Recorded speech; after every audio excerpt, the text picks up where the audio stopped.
Nanghal naman na 2022 Best Team ang The Best Team Award for the year 2022 goes to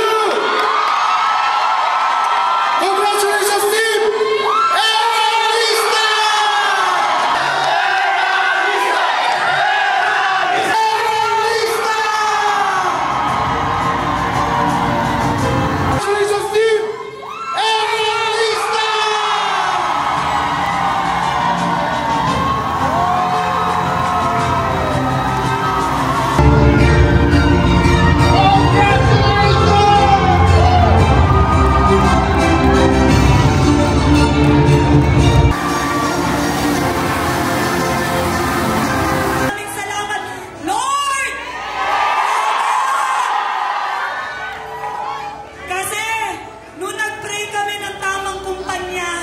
Dinala kami sa JC!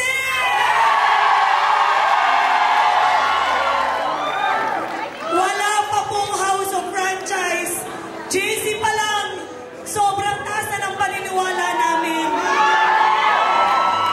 Calvin C pa lang. Barley Juice pa lang. Mahal na po namin ang kumpanyang to.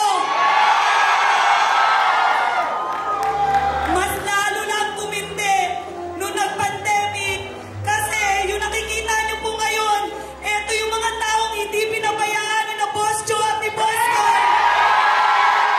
May mga tumayong may-ari para ilaban ng mga distributors, ilaban ng mga franchises, magkaroon ng maraming kumikita. Basta tama ang kumpanya mo, kahit magsimula ka sa wala, aangat ka rin. Sinisigurado namin na lahat ng bagong papasok pa lang at magtitiwala po sa negosyong to, hindi po namin sila papabayaan. Hindi po namin sila iiwanan.